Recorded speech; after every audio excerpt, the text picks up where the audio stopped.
8वीं में आप सभी विद्यार्थियों का एक बार फिर से हार्दिक अभिवादन है।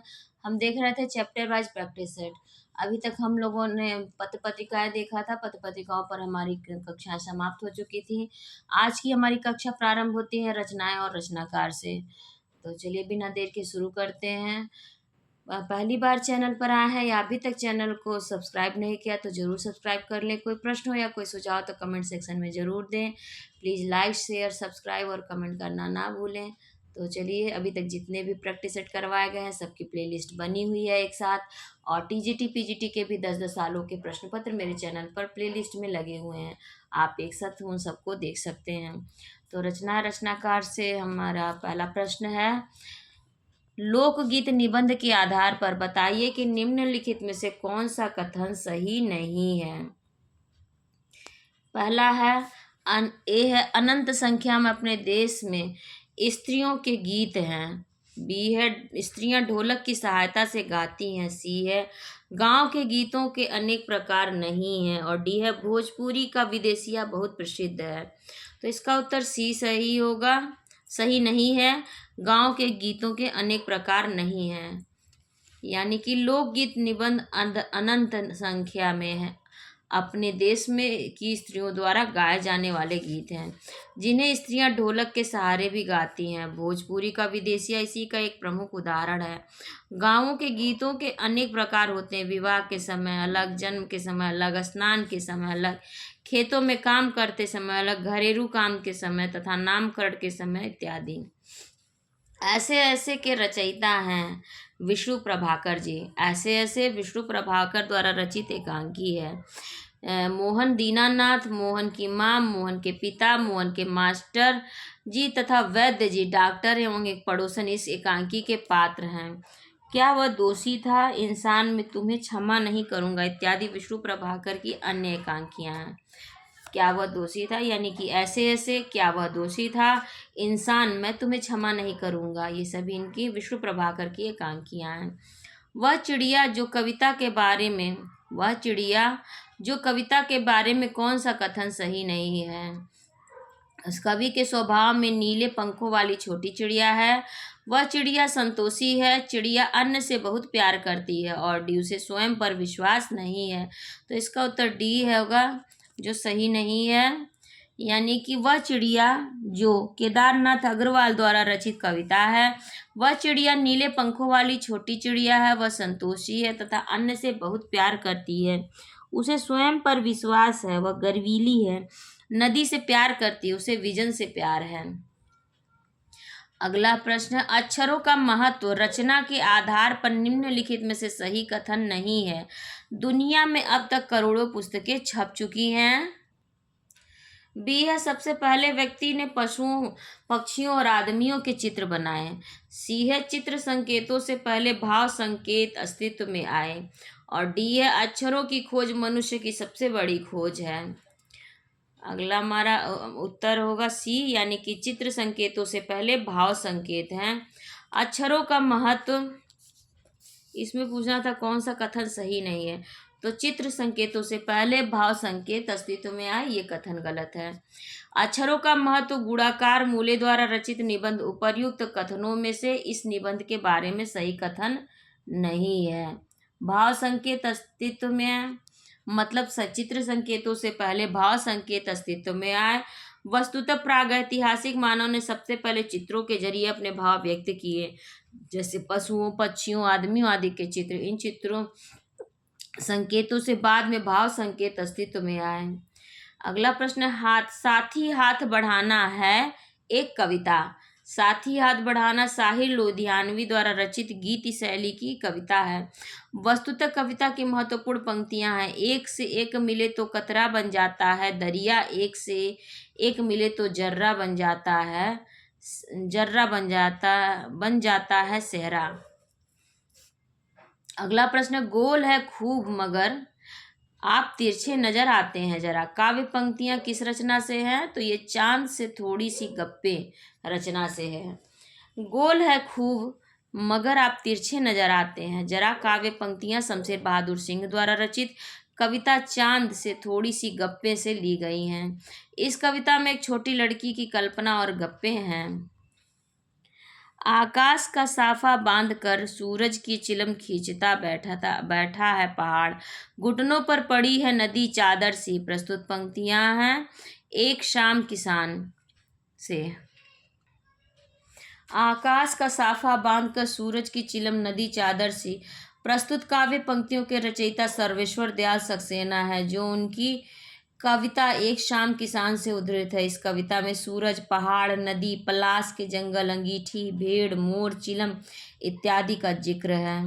अगला प्रश्न, कठपुतली किस विधा की रचना है? ये कविता विधा की रचना है। कठपुतली भवानी प्रसाद मिश्र द्वारा रचित कविता है। इसमें कवि ने कठपुतली के मन की व्यथा का वर्णन किया है। अगला प्रश्न, स्वर्ण श्रृंखला के बंधन में अपनी गति उड़ान सब भूलें काव्य पंक्तियां किस कविता से ली गई हैं? तारांकित प्रश्न है। अर्थात उपर्युक्त काव्य पंक्तियां हम पंछी उन्मुक्त गगन के कविता से ली गई हैं, जिसके रचयिता शिवमंगल सिंह सुमन हैं। इस कविता की महत्वपूर्ण पंक्तियां हैं, हम बहता जल पीने वाले मर जाएंगे भूखे प्यासे, कहीं भली है कटुक निबोरी कनक कटोरी की मैदा सी। परीक्षा संस्था ने इस प्रश्न का उचित विकल्प नहीं दिया है। अगला प्रश्न, कण कण में है व्याप्त वही स्वर रोम रोम गाता है, वह ध्वनि काव्य पंक्तियां किस कविता से ली गई हैं? ये विप्लव गायन से। कण कण में है व्याप्त वही स्वर रोम रोम में गाता है, वह ध्वनि काव्य पंक्तियां बालकृष्ण शर्मा नवीन द्वारा रचित कविता विप्लव गायन से ली गई हैं।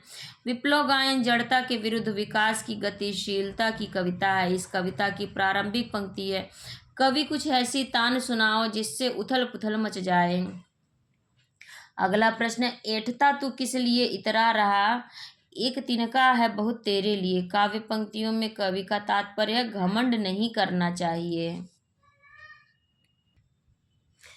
अयोध्या सिंह उपाध्याय हरिऔध द्वारा रचित कविता एक तिनका की उपर्युक्त पंक्तियों से तात्पर्य है घमंड नहीं करना चाहिए। इस कविता की प्रारंभिक पंक्तियां, मैं घमंडों से भरा ऐठा हुआ एक दिन जब था मुंडेर पर खड़ा।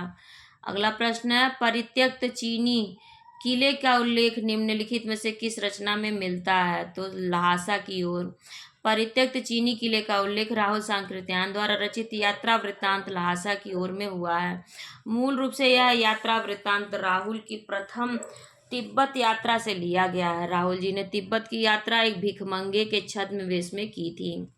अगला प्रश्न है, पाठ्यक्रम में मीराबाई के नाम से प्रस्तुत कविता भोर और बरखा में गौवन के रखवारे का अर्थ है? एक गौओं का पालन करने वाला। गौवन के रखवाले का अर्थ है गौओं का पालन करने वाले। भोर और बरखा मीराबाई द्वारा रचित इस कविता में गौवन के रखवारे का अर्थ है गौओं का पालन करने वाले। प्रस्तुत कविता में श्री कृष्ण को गौवन के रखवारे कहा गया है। निम्नलिखित में से कौन सी रचना जाबिर हुसैन की लिखी नहीं है? डोला बीबी की मजार, अतीत का चेहरा, एक नदी रेत भरी, बंद गली का आखिरी महान मकान। तो इसका उत्तर डी होगा, अर्थात बंद गली का आखिरी मकान ये जाबिर हुसैन द्वारा लिखी गई नहीं है। जबकि जाबिर हुसैन डोला बीबी की मजार, अतीत का चेहरा और एक नदी रेत भरी ये तीनों रचनाएं इन्हीं की हैं। जाबिर हुसैन हिंदी, उर्दू तथा अंग्रेजी तीनों भाषाओं में रचनाएं किए हैं। इनका जन्म 1945 इसमें बिहार राज्य में हुआ था। जाबिर हुसैन की रचनाएं हैं, रेत से आगे चाक पर रेत, ये शहर लगे मोहे बन, डोला बीबी का मजार, अतीत का चेहरा, अलोम लजावा, एक नदी रेत भरी, कातर, आंखों ने देखा, दो चेहरे वाली एक नदी इत्यादि। इस प्रकार बंद गली का आखिरी मकान, मोहन राकेश के अतिरिक्त शेष सभी रचनाएं जाबिर हुसैन की हैं। अगला हमारा प्रश्न है, तोतो चान और यासुकी चान निम्नलिखित में से किस रचना से संबंधित पात्र हैं? ये अपूर्व अनुभव से संबंधित है। तोतो चान और यासुकी चान अपूर्व अनुभव नामक रचना के पात्र हैं। मूल रूप से इस रचना के लेखक तेतस्कु कुरियानागी हैं। इसके हिंदी अनुवादक पूर्वा यागी कुशवाहा हैं। सुनत लोग लानत है, सुनत जोग लानत है, ऐसो ज्यों करुई ककरी। पंक्ति के आधार पर योग को किसके समान बताया गया है? तो इसमें कड़वी ककड़ी के समान योग को बताया गया है। सुनत लोग जोग लागत है, ऐसो ज्यों करुई ककरी। पंक्ति के आधार पर योग को कड़वी ककड़ी के समान बताया गया है। प्रस्तुत पंक्ति भक्तिकालीन कवि सूरदास के पद हमारे हरिहारिल की लकड़ी की है। यह पद आचार्य रामचंद्र शुक्ल द्वारा संपादित पुस्तक भ्रमर गीत सार में है। अगला प्रश्न, निम्नलिखित में से असंगत युग्म है। सुजान चरित घनानंद की, प्रेम वाटिका रसखान, सुजान चरित घनानंद, रसविलास चिंतामणि और ललित ललाम मतीराम। तो इसमें से असंगत है सुजान चरित घनानंद। सुजान चरित या सुजान चरित रीतिकालीन कवि सूदन की रचना है। शेष युग्म संगत है। घनानंद की काव्य रचनाएं हैं सुजान हित, सुजान सागर, विरह लीला, इश्क लता इत्यादि। रसविलास शीर्षक से चिंतामणि एवं देव दोनों ने रचनाएं लिखी हैं। अगला प्रश्न, हम पंछी उन्मुक्त गगन के कविता के रचयिता हैं शिवमंगल सिंह सुमन जी। हम पंछी उन्मुक्त गगन के कविता के रचयिता शिवमंगल सिंह सुमन हैं। हिल्लोल, जीवन के गान, प्रलय सृजन, विश्वास बढ़ता ही गया, पर आंखें नहीं भरी, विंध्य, हिमालय, मिट्टी की बारात इत्यादि इनकी काव्य रचनाएं हैं। भगवान के डाकिये नामक रचना है कविता। भगवान के डाकिये रामधारी सिंह दिनकर द्वारा रचित कविता है। इस कविता में पंछी और बादल को भगवान के डाकिये कहा गया है, जो एक देश महादेश से दूसरे देश महादेश तक जाते हैं।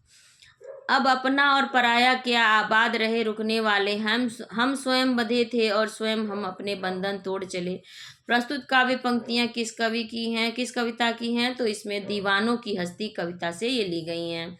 प्रस्तुत काव्य पंक्तियां भगवती चरण वर्मा द्वारा रचित कविता दीवानों की हस्ती से उद्धृत है। मधुकड़, प्रेम संगीत, मानव, रंगों से मोह, एक दिन, सविनय इत्यादि इनकी काव्य रचनाएं हैं। बस की यात्रा नामक व्यंग्य में किस शहर का उल्लेख नहीं है? जी, रीवा का उल्लेख नहीं है। बस की यात्रा हरिशंकर परसाई की व्यंग्य रचना है। इस रचना में पन्ना, सतना, जबलपुर शहरों का उल्लेख है, जबकि इसमें रीवा का उल्लेख नहीं है। इस व्यंग्य में यात्रा पर 5 मित्र निकलते हैं। अगला प्रश्न, पुष्प पुष्प से तंद्रा लास लालसा खींच लूंगा मैं, अपने जीवन का अमृत सहर्ष सींच दूंगा मैं। प्रस्तुत काव्य पंक्तियां हैं सूर्यकांत त्रिपाठी निराला की। उपर्युक्त काव्य पंक्तियों के रचयिता निराला जी हैं। ये पंक्तियां उनके द्वारा रचित ध्वनि कविता से ली गई हैं। सूर्यकांत त्रिपाठी निराला की चर्चित कविताएं हैं जूही की कली, महंगू महंगा रहा, बादल राग इत्यादि। अगला प्रश्न है, निम्नलिखित में कविता और मूल वस्तु की दृष्टि से असंगत युग्म है। कबीर की साखियां। कबीर की साखियां, खड़ी बोली का माधुर्य, सूर्य के पद वात्सल्य, सुदामा चरित मित्रता और ध्वनि प्रकृति के प्रतीक मानवीय संवेदना। तो ये एक ऑप्शन कबीर की साखियां, खड़ी बोली का माधुर्य, ये असंगत युग्म है। उपर्युक्त में से कबीर की साखियां, खड़ी बोली का माधुर्य असंगत युग्म है। वस्तुतः कबीर की भाषा पंचमेल खिचड़ी है, जिसमें खड़ी बोली, राजस्थानी, भोजपुरी इत्यादि का समन्वय मिलता है। जैसे जैसे वाड़ी बोली, आपा, अहंकार, बौरा, पायल, पागल, पीव, पीय, प्रिय इत्यादि शब्द विभिन्न बोलियों के हैं, उन जिनके अर्थ खड़ी बोली में दिए गए हैं। शेष युग्म संगत है। ध्वनि कविता के रचनाकार हैं सूर्यकांत त्रिपाठी निराला जी। ध्वनि कविता के रचनाकार छायावादी कवि सूर्यकांत त्रिपाठी निराला हैं। भर देते हो यदि जिंदा रहेंगी, यादें जिंदा रहेंगी, वह तोड़ती पत्थर, जूही की कली इत्यादि इनकी अन्य प्रमुख कविताएं हैं। देश की पहली सवाक बोलती फिल्म थी ए आलम आरा। देश भारत की पहली सवाक बोलती फिल्म आलम आरा थी। इस फिल्म के निर्देशक आर्देशिर ईरानी थे। इस फिल्म का प्रथम प्रदर्शन मुंबई के मैजेस्टिक सिनेमा में 1931 में हुआ था। यमराज की दिशा कविता के रचयिता हैं राजेश जोशी। यमराज की दिशा कविता के रचयिता चंद्रकांत देवताले हैं। ये साठोत्तरी हिंदी कविता के प्रमुख कवि हैं। हड्डियों में छिपा ज्वर, दीवारों पर खून से लकड़बग्घा हंस रहा, भूखंड तप रहा, पत्थर की बेंच, इतनी पत्थर रोशनी, उजाड़ में संग्रहालय इत्यादि इनकी प्रमुख कृतियां हैं। पर दुनिया की हजारों सड़कों से गुजरते हुए बच्चे, बहुत छोटे छोटे बच्चे काम पर जा रहे हैं। प्रस्तुत पंक्तियों के कवि हैं राजेश जोशी। पर दुनिया की हजारों सड़कों से गुजरते हुए बच्चे, छोटे छोटे बच्चे काम पर जा रहे हैं। काव्य पंक्तियां राजेश जोशी द्वारा रचित कविता बच्चे काम पर जा रहे हैं से उद्धृत है। इस कविता में बच्चों से बचपन छीन लिए जाने की पीड़ा व्यक्त हुई है। अभी भी दबा है चिड़िया की चोंच में तिनका और वह उड़ने की तैयारी में है। प्रस्तुत काव्य पंक्तियां हैं यह सबसे कठिन समय नहीं। अभी भी दबा है चिड़िया की चोंच में तिनका और वह उड़ने की तैयारी में है। प्रस्तुत काव्य पंक्तियां जया जादवानी द्वारा रचित कविता यह सबसे कठिन समय नहीं है से उद्धृत हैं। जया जादवानी से संबंधित तत्व है, ये इनका जन्म होता है 1959 शहडोल मध्य प्रदेश में। कविता संग्रह है मैं शब्द हूँ, अनंत संभावनाओं के बाद भी उठता है कोई एक, मुट्ठी ऐश्वर्य कहानी संग्रह है मुझे ही होना है बार बार, अंदर के पानियों में कोई सपना कांपता है, उनसे पूछो मैं अपनी मिट्टी में खड़ी हूँ, कांधे से सपना हल लिए। उपन्यास तत्वमसी कुछ न कुछ छूट जाता है। अगला प्रश्न, सुदामा चरित कविता के आधार पर बताइए कि सुदामा की दीन दशा देखकर श्री कृष्ण की क्या मनोदशा हुई थी। वे करुणा से भरकर रोने लगे थे। सुदामा चरित कविता के रचयिता नरोत्तम दास हैं। इस कविता के आधार पर सुदामा की दीन दशा देखकर श्री कृष्ण करुणा से भरकर रोने लगे। प्रस्तुत कविता का अंश हाय महा दुख पायो सखा तुम आए इतय कितय दिन खोए, देखी सुदामा की दीन दशा करुणा करके करुणा निधि रोए इत्यादि हैं। क्षितिज भाग 2 में सूरदास के कितने पद दिए गए हैं, तो 4 पद दिए गए हैं। क्षितिज भाग 2 राष्ट्रीय शैक्षिक अनुसंधान और प्रशिक्षण परिषद द्वारा कक्षा 10 हेतु निर्धारित पाठ्य पुस्तक है। इसमें सूरदास के कुल 4 पद दिए गए हैं।